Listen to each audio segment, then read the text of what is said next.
Welcome, everybody. Welcome to the library this afternoon, and welcome to those of you who are watching via live stream as well. If you would please take a moment to share your thoughts on our program today using the feedback forms on the back table. We like to hear what you think, and your comments help us plan for future events. It's my pleasure to introduce Clinton Fleming today. Clinton Fleming is a board-certified nurse coach, faith community nurse, wellness advocate, Christian author, and entrepreneur based in Taneytown, Arkansas. Through Shade Tree Health and Wellness, Clinton has created a space for education and healing, helping individuals achieve balance in all aspects of their health. With that, I'm going to turn things over to you, Clint. Thank you for being here. Good afternoon. Everybody hear me? Okay. I'm soft-spoken, so they got the mic, and hopefully this will. As she mentioned, this is simulcast for later reference if you want to send this information to anybody that didn't make it that you may know of. Also, preliminary, I have some books in the back. Those are not for sale. Those are just reference only for you to take a look at afterwards. I do have some cards that if you'd like to take, has some of the information on it as well, plus my contact as well, okay? Well, thank you for being here. My name is Clinton Fleming. As Renee had mentioned, I'm a registered nurse, board certified health and wellness nurse coach. What is that, right? I'm gonna get into that a little bit later. My focus right now is looking and teaching you the connection between your gut and your brain. You ever hear that old saying that you are what you eat? Well, science is actually beginning to evolve now where you literally are what you eat, okay? You are what your environment is as well, because it has a direct impact. I am the founder of Shade Tree Health and Wellness. I have been in healthcare for over 30 years. Started my career out in Southeast Florida, Palm Beach County, as a firefighter paramedic with the heart to serve my community to the best of my abilities for their health and wellness and safety, not only in life but in property as well. That beginning stepping stone evolved into my pursuing my nursing degree, which I became a nurse back in 2005, served a local hospital in the level trauma ICU and ER, evolved to teach paramedic in South Carolina, which I enjoy thoroughly. I really love teaching. I love to learn. So thank you for being here and being a part of that opportunity for me. So today's goals, what I'm going to address here is, I'm sorry for the fine print, but in order to get it in there, I had to get it to that font level. But we're going to discuss primarily the gut and brain connection, the gut and brain axis, the importance of gut health and overall well-being, the gut microbiome and mental health. It's fascinating what microbiome does in regards to the brain. We'll get into that a little bit more. Nutrition and gut health, what foods to avoid, what are inflammatory foods, what are not inflammatory foods. The choices we'll get in, I only have an hour, so I can't get too deep in that. Many of you may already know and can share with the audience what you know about this. Practical meal planning and budgeting. It's a huge transition to go from processed foods to more natural, organic foods. That's a process we'll walk through. Not here today, but that's something that's available through my coaching. And then finally, identify the nurse coach role and its purpose within the spectrum of healthcare. So the gut microbiome. If any of you are not familiar with it, you have microflora in your gut that have a huge role in your health and well-being. It's not just your physical health, but your mental health as well. If you have alterations in the brain, you'll almost certainly have altered output to the gut because of the two organs that are so closely connected. It's only until recent years, about 1990, when functional medicine was founded, that the understanding of the connection between the gut and brain was really well known. And what's fascinating is the fact that, let me set my timer here, sorry about that.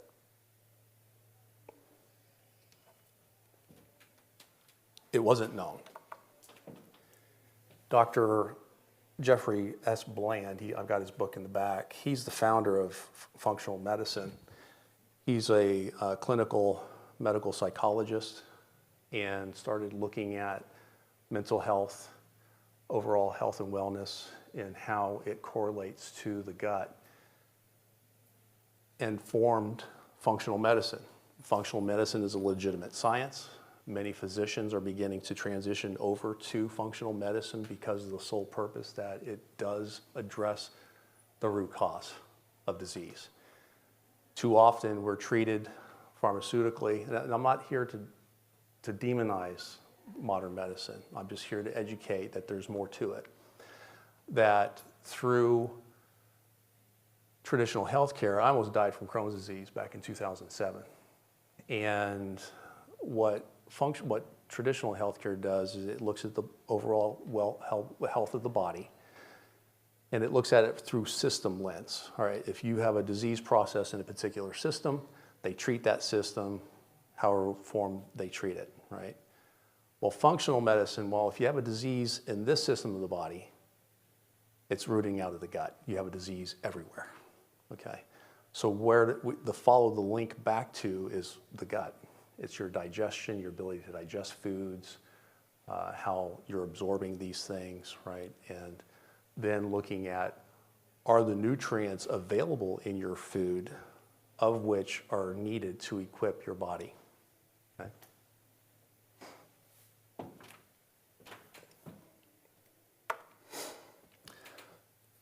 What I like about this slide is it kind of really describes functional medicine and how it looks at the human body. Traditionally in modern medicine, think of your body as a tree, okay? And that modern medicine just looks from the ground up, right? It just looks at your body. Where functional medicine doesn't just look at the whole body, but it's looking at what are your roots. It recognizes that you have a root system, okay? And what are your roots planted in, okay? Why? Your body is not necessarily just fed by the environment, right? It's fed by what you eat. And it's taking into consideration that your whole environment has an effect on your health, okay? The sources of soaps, detergents, chemicals in the home, cleaning detergents, all these things functional medicine takes into play, okay, as having an impact on your body. But what I want to focus on today is as the 5 key aspects, the foci of functional medicine. So I'm looking at stress, okay, trauma, toxins.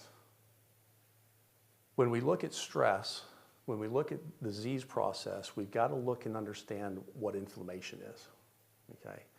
Your mitochondria, which is in the cell of the organs of your body, are key in providing energy and the source of your energy in your health and especially in your immune system. So if your mitochondria are not functioning properly, guess what? It's going to feed the system, okay? And the leaves are going to wither, all right? When we look at mental health, depression, anxiety, schizophrenia, bipolar, even PTSD, what research is beginning to infringe on is to understand, hey, these aren't so much genetic dispositions, which there is a genetic disposition to any disease process, but it's much less in comparison to lifestyle behaviors, environment, what people are eating, okay? Because of the effect of inflammation.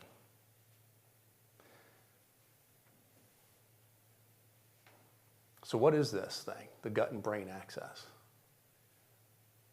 Your gut, in the functional medicine realm, and looking at your health, is the communicator to your brain. Although your thought processes, tell your finger what to do, that's subconscious, right? But in order for those processes to happen, your gut has to be functioning and absorbing the microbiota that are the prerequisites for the neurotransmitters that tell the brain how to function, okay?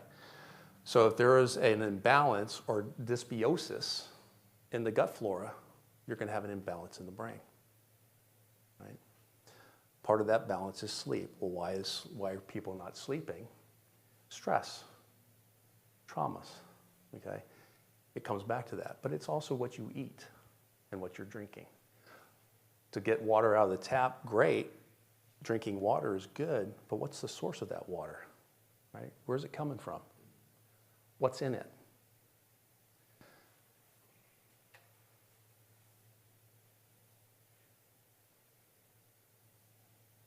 Actually, there's a little bit more on that I want to expand on.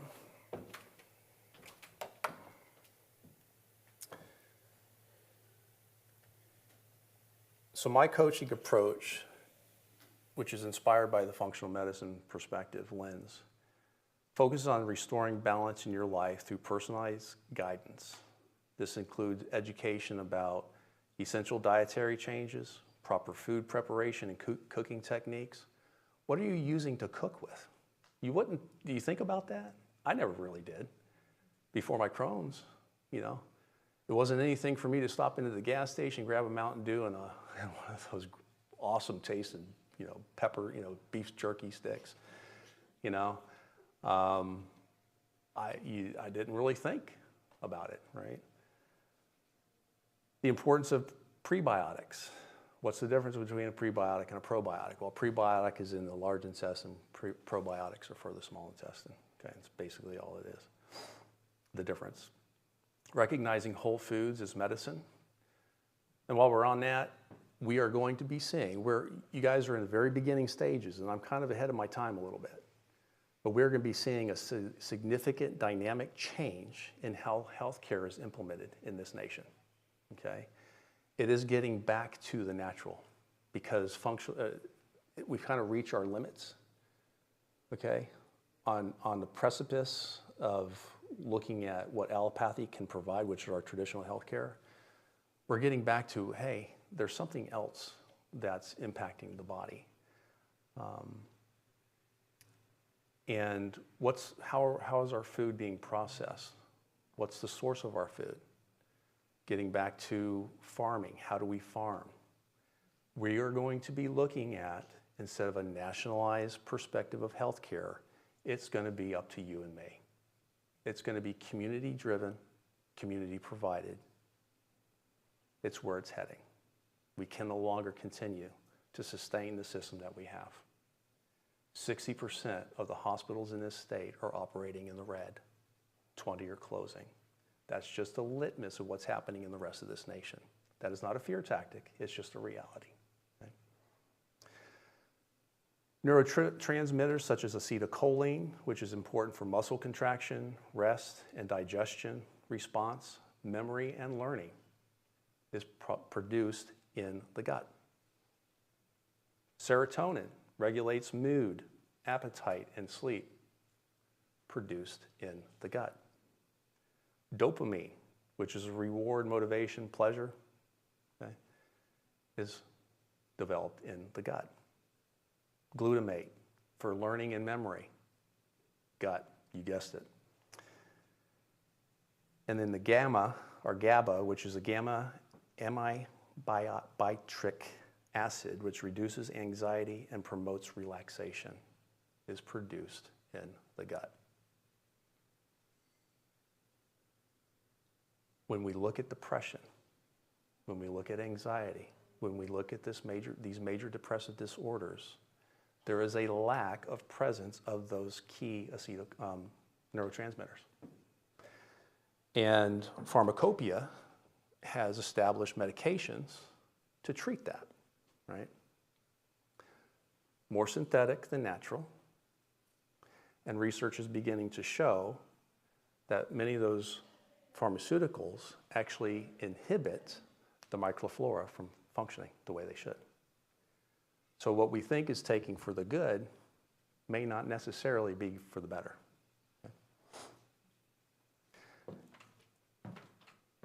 I'm providing education, right? This is not a diagnosis for you. I'm not here to prescribe.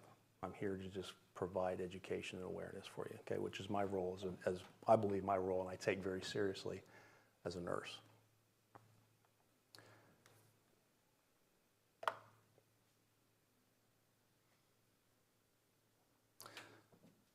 So in order to address the root cause, looking at functional medicine, we got to look at mental and emotional well-being. You know, we have an emotional component, and health is not just physical health. Well-being is a state of mind, right? Joy, peace, happiness, which we all want. But due to chemical imbalances, possibly environment, those things are inhibited, okay? So as a coach, what I do is help you identify what those things might be and help you to recognize the need for change and help you facilitate that change. I'm not here to do it for you, right? I'm here to help you facilitate it if that's your choice.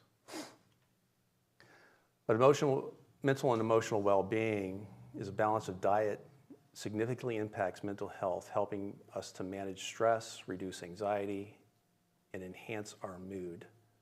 Anybody ever hear of grounding? Who does it? Have you measured how you felt before and how you felt after? Have you ever thought about it? Or did you just do it? Okay. What's the value of, one person if I may, what's the value of grounding? What does it do? It gets me in touch with my whole body.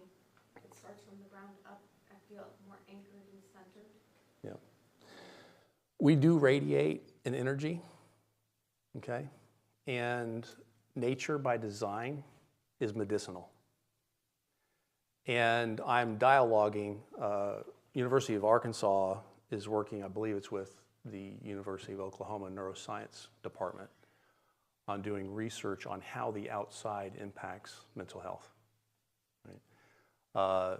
2 months ago, or back in June, I presented to the nursing board here in the state to bring education and awareness of the need for nurse coaching and functional medicine because nurses are burning out. They're leaving the field. The average career life expectancy of a nurse in Northwest Arkansas after 3 years of a ADN program, which is associate degree program, how many years do you think they last?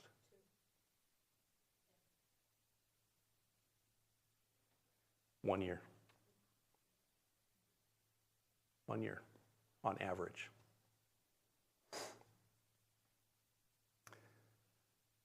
So, yeah, grounding is valuable. I didn't mean to get into that, but foods that help reduce inflammation, right, in order to reduce inflammation. So what does inflammation do?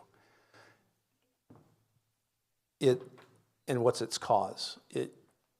Just the way you think causes inflammation.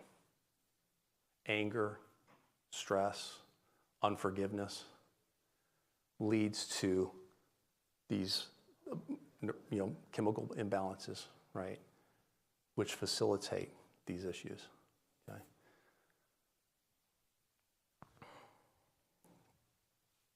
There's so much that happens. So when we look at inflammation, we got to look at foods that cause inflammation, right? Seed oils are key. Gluten, about 98% of the population is actually allergic to gluten, okay?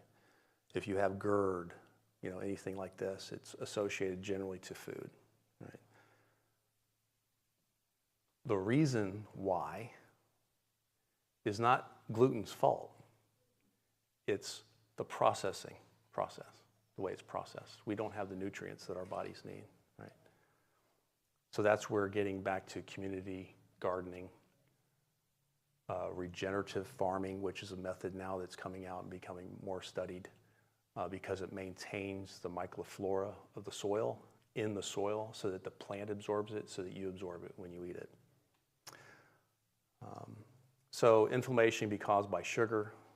That's pretty well known. Intake from drinks and sweets, refined carbohydrates such as white bread, pastries. Who doesn't like a donut, in the morning, right, with a cup of coffee. Now, I tell you, when I learned of my Crohn's disease, I went from 210 pounds to 150 in less than 2 weeks. Okay?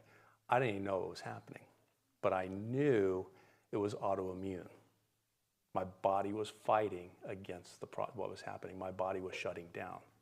My kidneys were not functioning right. Mentally, I wasn't functioning right, but I had the cognitive knowledge to pursue a functional medicine doctor, which got me back on my feet. This was 2007. It took me 5 months to get my body back to normal weight, and I haven't dealt with it since. Don't take medications. I didn't then. There was no surgery needed. I followed a food dietary restriction and maintained that. So the rule is 80-20. Okay, if you can be 80% natural, non-processed, and 20% kind of cheat, that's okay. You know, there's a reality to this, right, guys? We want the pleasure principle, right? And food is valuable for that, as long as we just don't become dependent upon it, because we can become addicted to food just like anything else, right? To seek that pleasure principle. Well, if I'm not happy, if my chemicals are in balance, I'm not making anything better, right? Seed oils, primarily canola, corn, cottonseed, grapeseed, or not grapeseed, sorry, soybean, sunflower, safflower, and rice bran oil. We've got to look at ingredients. It's nothing I was disciplined in doing. It wasn't anything for me to just grab something off the shelf and go eat it, right? When we look at the ingredients in our foods, if it's not a natural, look at the bottles. That, you know, maybe you're already doing this. If you can't read it, might be a good idea not to ingest it, right? And that's, thankfully, there are, and I'm not here promoting them, but you know, looking at the industry is listening. And you drive the market. You drive the market. If they see a demand for this, they'll change. Steak and Shake. Steak and Shake no longer uses seed oils in the frying of their French fries. Okay? They use tallow. And it's not just tallow, it's organic. It's foods or beef that have been raised off grass-fed, grass-finished. Okay? I'm trying to work with restaurateurs, right, to help them understand that they are the future of our healthcare. Their food may be prescribed. Okay? Foods that help reduce inflammation, berries, fatty fish, your omega-3s. Okay, you want to stay away from omega-6 if you can, too much. Leafy greens, nuts, olive oil, and turmeric are really good.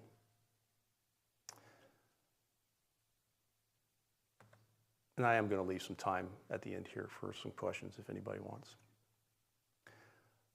So what I did to learn about all this, as I mentioned, I don't think I did share with you all. I've only been here a few years in Fayetteville. Love it. Landed here. I was a traveling nurse during COVID, and landed in Pine Bluff, and got here eventually, and have transitioned into developing Shade Tree to where I can provide coaching for people. So the nursing profession recognizes the specialty, a specialty which is accredited, of nurse coaching. And again, I'll get to that here in a second, but I'm just kind of sharing my preparedness for this. I spent 7 months getting a broad overall spectrum for the lifespan, from birth to death, an understanding of functional medicine and how it impacts the body, and had to learn system by system.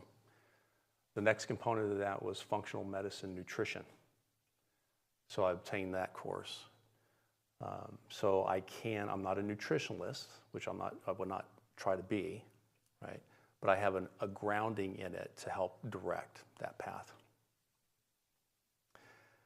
And part of when I was in the nutrition class, you think about the utensils that you use to cook your food. How many of you cook your own food? Good, okay, right. There's so much out there about the type of metals that are used in pans, looking at even just spatulas, black spatulas, plastic, all right, have higher incidence of chemicals. Using metal, well, if I'm gonna use metal, what kind, right? Should I use nonstick? Is it good? Is it bad, right? So these are things that many people may already know at this point, but I'm, available to help understand which ones to use and which ones to not use. So yes, as I mentioned, food is, look at that pill, right, that little capsule. Food is medicine if we know how to use it. So technically, a nurse coach is a registered nurse who's been trained to integrate the coaching mindset and skill set into their nursing practice. Right? So I already have all the training and foundation in nursing, and this helps transition the lens, how I address, because when you look at nursing, nursing is already holistic. It's mind, body, and spirit, okay? And as I mentioned earlier, many nurses are getting frustrated with the system because that holistic does not fit into an allopathic kind of unilateral perspective, right? And this is one of the reasons I did this, is because it allows me to treat somebody from a holistic perspective. And as a nurse coach, I partner with you to help you in the setting and achieving your goals, to help you realize your healing potential. It's a holistic approach to healthcare. And so I can work with you as an advocate with your practitioner. If your choice is make transitions, where can transitions be made, right? Where is it good, where is it bad? Because there's a balance, I believe. And so I can help you achieve those goals. Where's the balance? One of the things that is a challenge amongst healthcare providers is compliance. People are not complying to the medical regimen. One, unfortunately, they're not really well educated in it. Two, they don't understand it, and there isn't the time needed to invest in helping be one-on-one with them. And that's what I provide as a coach, is that one-on-one guidance. Because my goal is to educate, motivate, and inspire you to achieve better health and wellness in your mind, body, and spirit. Anybody have any questions more on functional medicine, the brain? It's 2:30, we've got till about 2:50. I don't want to overstep that. I was confused about when you were talking about grounding. One is grounding, and Yeah. you mentioned some seed oils. I didn't get whether those were good or bad. Yeah. I know those are details, but... Right. Think of an appliance. Do you know that third rung on appliance cord is for grounding? Well, the purpose of that is you don't get electrocuted. You touch the metal, you just touch the outside of that appliance, you can get electrocuted, right? So grounding is completing of the circuit, right? Your body has a circuit. And by walking barefoot on the ground, it completes that circuit. And it allows your body to kind of detox, if you will, in a way. Anybody else want to share with their knowledge of grounding? But it's part of that process, is it kind of it rebalances your body, okay? And so that's in basic terms what that's there for, okay? Walking around barefoot on good ground, I wouldn't recommend it out on a ground full of chemicals, but yeah, walking in a stream. What does that do to the brain? It makes a huge impact. It kind of recharges your emotion, the body, right? And it's simple and it's cheap, right? Take off your shoes and run barefoot, right? Seed oils are oils that are in nature or processed. Actually, they're more processed for cooking, or they're actually in many things. Pharmaceuticals, they're in about anything you ingest. Okay, those seed oils, because of the processing involved, causes inflammation, and inflammation is a precursor to disease. Okay, so looking at your potato chips, right, as an example. How many times do we ingest these things, right? Or whatever, anything breaded, something like that, fried foods, right, especially. So having a knowledge of that will help you reduce inflammation. Yes, sir. So are you saying you can use olive oil and you can use beef tallow? Is there anything else you can use?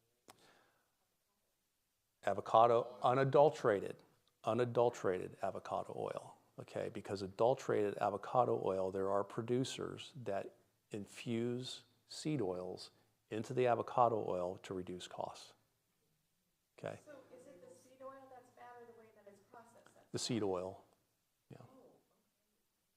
Yeah. Back off of grapeseed earlier? I did because there's some room for interpretation, whether or not that is, I'd encourage you to do some research on that. So I kind of backed off that one. Yeah. Okay, so what is lard? L-A-R-D? Is that beef tallow or is it something else?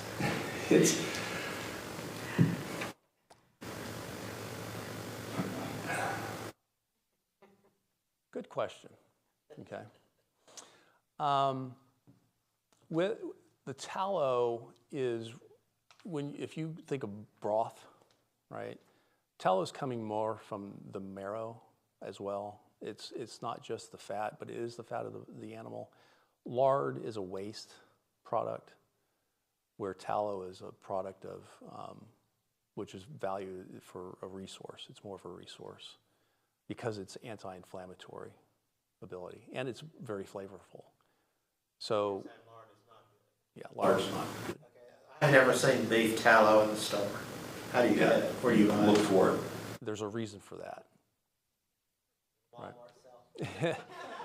sells. You'd have to shop for it online. You could go Natural Grocer, I think, may have it. Look at that. So you're saying the best thing to use is olive oil? If you're frying foods, if you like your foods fried, my encouragement would look at the sources, right? Look at the variables out there, and tallow is one. It's expensive, so I don't use a lot of it, but it's very flavorful.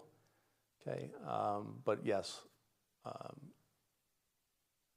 coconut oil from an organic standpoint, and again, I understand the over marketing of organic, the term organic. You have to be educated and really understand what the source of that producer's using. Okay, don't just take organic for its namesake. Right? I'm not a proliferator of just the term organic. It's the source of it. So is any olive oil good or does it have to be organic olive oil? I would, do your research, right? If you're looking at just avocado, there's very few restrictions on it. Okay, so, Does that olive oil? I'm sorry, olive oil, right? Your olive oils are going to have seed oils in it if it's not organic. Being organic, they have to follow certain policies and procedures in order to get that branding. So buy Right. organic olive oil. Unadulterated. Oh, I'm thinking of avocado oil. But looking at your olive oils too, you want to make sure it's unadulterated. Okay. Do they have to put it on the ingredient list if it's anything other than olive oil? That I'm not certain. I don't think they have to. But It's I think your guideline of if you can't understand what the ingredient Right. is in that ingredient list, it's probably not something. And we're talking. These are the obvious things. How many of you drink a lot of water? So the rule of thumb, if you don't have any cardiac, this is just education, right? Seek your medical provider for your specific guidelines. But the rule of thumb is out there. I should be drinking half my body weight in fluid ounces daily. All right, daily. Okay, why? we're 65% water. Men, a little bit more, women, a little bit less, okay? We're 65% water. How important is the source of your water? It's vital, it's very important, right? So if I just go up to my tap in the kitchen and fill up a glass of water and shut it, what's in there, right? There's chemicals in there. There are things in there that are not advantageous to you. Even though it meets the requirement, it's still not good at large. If that's all you have, okay, right? But part of my responsibility is to empower you, right? My desire is to empower you. There are filters, and then there are good filters, right? Filters that take out these impurities are going to be charcoal filters that take out 99.99% of bacteria, fluorides, chemicals such as chlorine, all these things out. They maintain the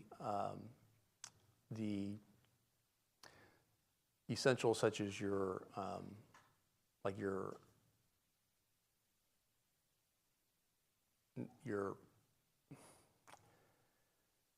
want to say the chemicals that are the nutrients that are important, okay? Your electrolytes, those kind of things, right?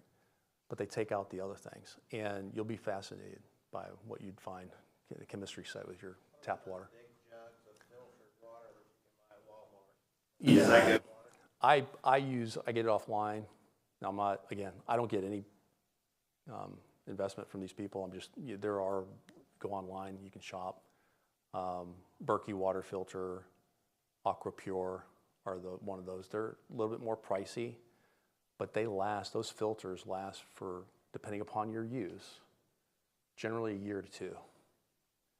And it's gravity fed, there's no mechanics behind it. And you just pour it up, pour your tap water into it.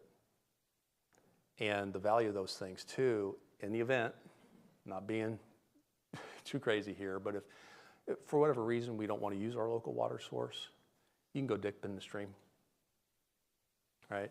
Those filters are used in third world countries. And I won't go into detail, but you can get it from sources that you would not otherwise think are very good and drink the water. Okay. Just an idea. Anything else? Yeah. This is kind of open-ended, what's your take on vitamins? Source. It's going to come down to source. I was just thinking, how really important is vitamins if we're getting the nutrition that we need? Well, let's go back and think about the gut, okay? I could take all the pure supplements, vitamins in the world, but if I'm not eating, or if I'm eating inflammatory foods, I'm stressed out, right? I'm not helping myself. Guess what? Those vitamins are useless, no matter what the source is, because your body isn't capable of absorbing it. You have little hair-like structures on the inside of your intestines called, name escapes me right now, but they're there to absorb those nutrients. And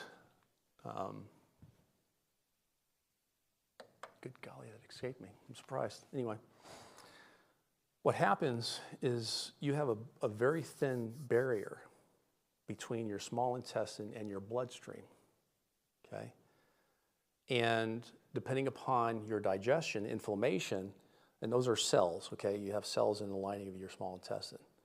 So if you have inflammation in the body, what that does is separate those cells, okay? If you're not chewing your food up, right? How many of us eat on the run? Or we're stressed, or we're talking on the phone, or we're doing something that's elevating our stress level. We chew it to get it down, right?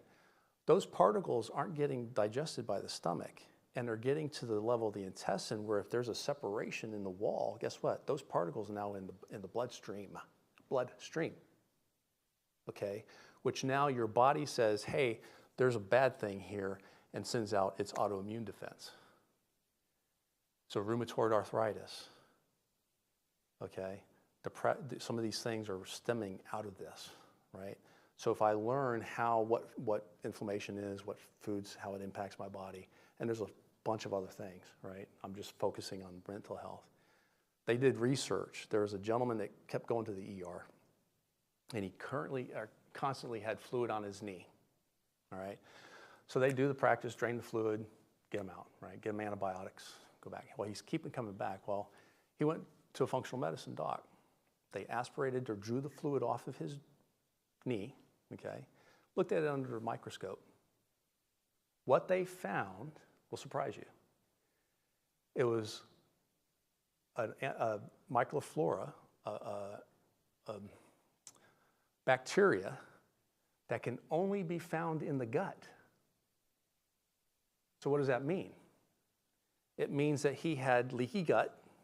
Okay, that's what this is, right? Which most people are walking around with, right? A lot of people are. And that was absorbed into the body, into the bloodstream, okay? So we can reverse it by looking at diet, right? Now, there's going to be some dispositions here, and depending upon where the disease process is in the body, there's going to be a balance of needing to maintain pharmaceutical, but I'm more in a preventative stage, but looking at the process, I help to transform. My focus is looking at a disease, and I'm focusing on mental health, right? Work with the individual to transform their mindset, which helps to transform their characteristic that leads to the disease process, okay? So it's getting back to the root, right? That's different than just treating a disease, right? How? The root. And my take, when I worked the ICU, and I've seen a lot of chronic, I was doing dialysis, acute care dialysis during COVID, which was basically keeping people alive. If they were conscious and alert, and any patient of mine throughout my career, one thing I always hope to instill in them is your identity is not your diagnosis. People walk around with a diagnosis, I'm this, I'm that. Well, how do you think that makes them feel, right? Think about yourself. I think about myself, right? There's more to you than the disease process, and you are very valuable to your community. You're needed. We need each other. I just want to be there to help you be available. Be available to yourself, be available to your family, be available to your community.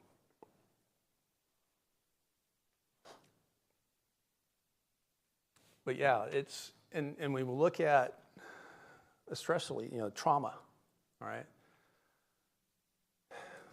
What's trauma? Is trauma just a blatant outside force on my body? Yes, but it's an outside force that either impacts you mentally, your cognitive, your mindset. It can be physical, right? But it's also pathological, meaning your diet can cause trauma in your body, right? The stress, inflammation, that's a traumatic response. So what's being overlooked, especially amongst psychology, is, and this is where, I'll get to this in a minute, is we're treating trauma, emotional trauma, just from a psychological perspective. Okay, but we're more than just psychological beings, okay? We're pathological, right? We're a walking chemistry set. Well, if we're not addressing the pathological, guess what? Just treating the psychological isn't going to reach its goal.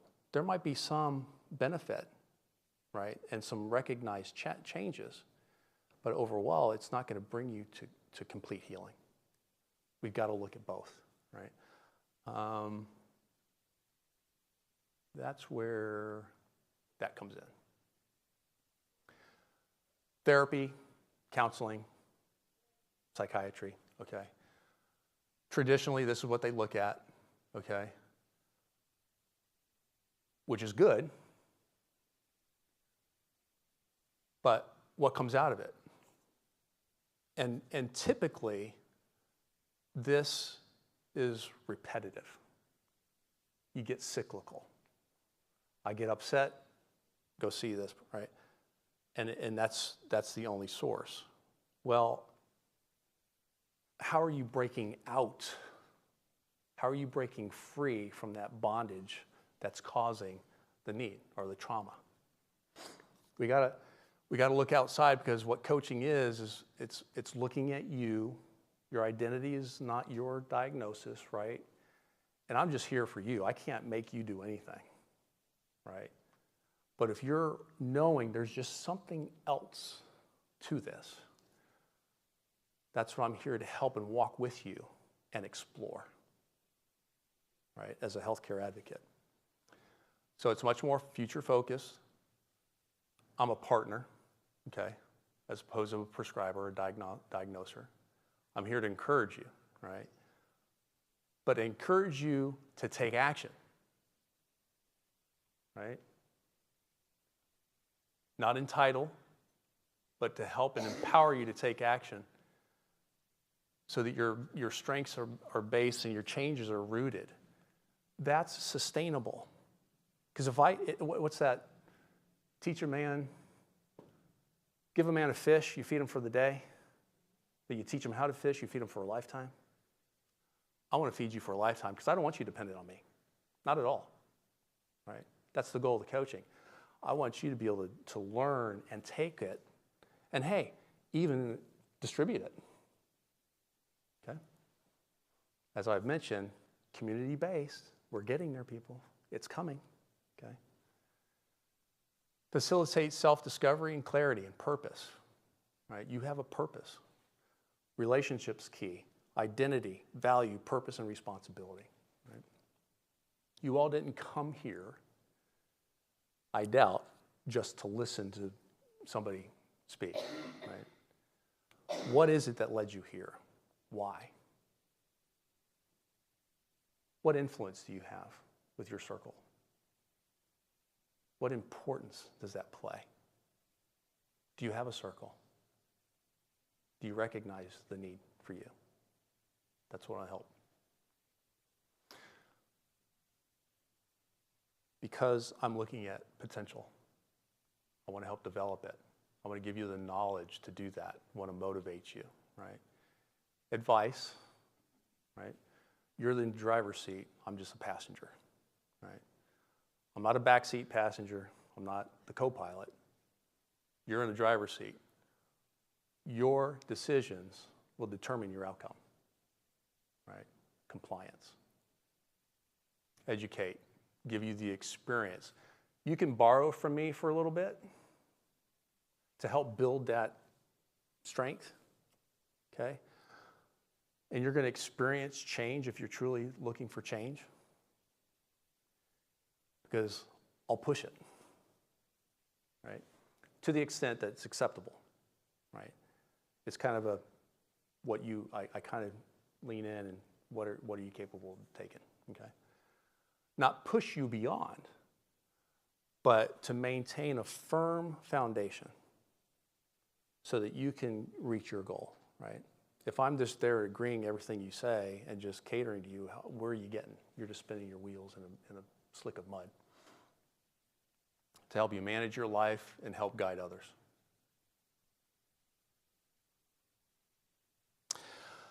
These are the credentialing agencies for nurse coaching.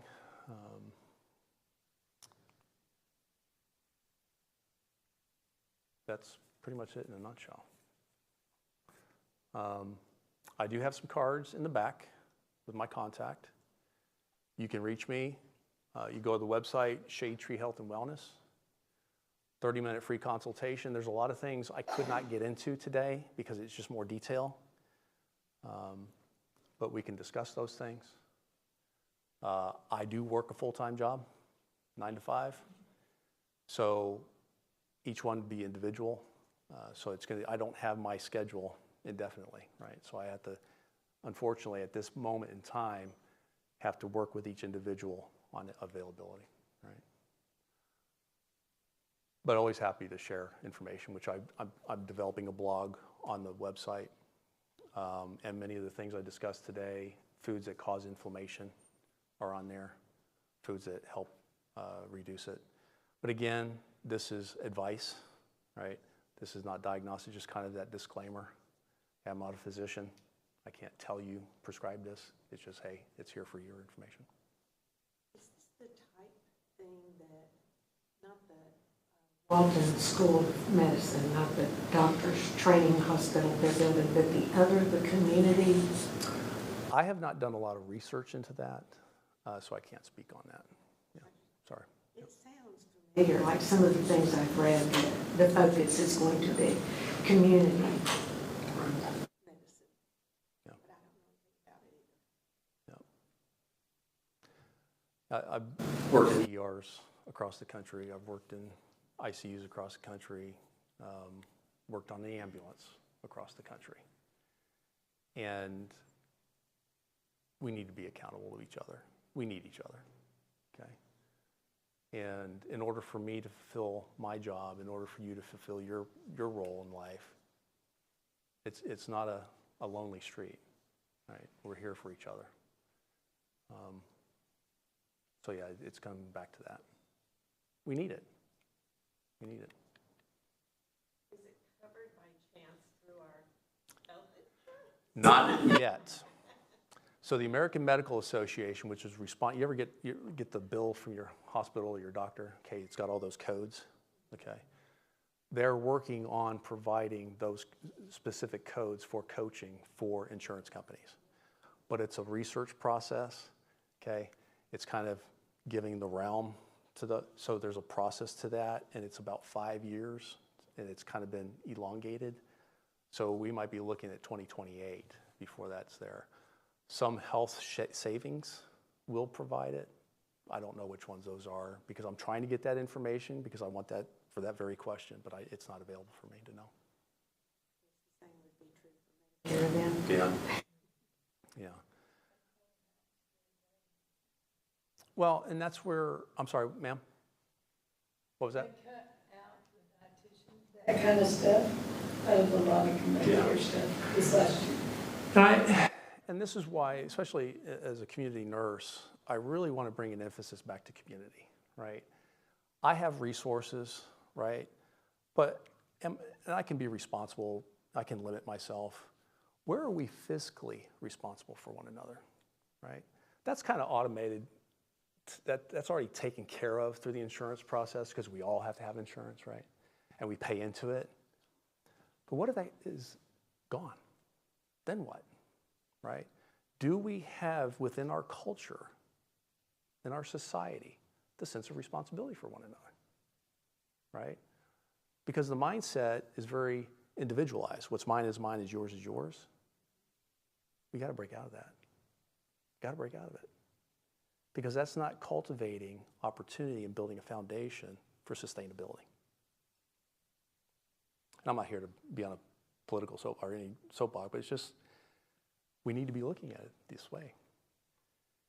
Because we're in a time which is very fragile, not just globally, but nationally, okay? That we've got to take these things into consideration, at least begin the dialogue, and that's what I'm here to do. I've been doing this a long time. I'm a foreseer. Generally ahead of my time for by about 5 to 10 years. It frustrated the heck out of me, and it still does today. But with that, I'm going to take what I can with what I know and be available. Right? So yeah, that concludes my presentation. Thank you for coming. Thank you. If there's anything you'd like to share, and like the library is asking for feedback, that feedback I believe is going to come back to me too, because this is a work in process, right? I'm the only one in the nation doing this, and reaching the community, those who serve, and first responders. I've presented to the city of Springdale, and I've presented to the nursing board. They're all ears right now. There's not investment, but that's good. It's good. I'll take what I can get because the investment is on the fringe.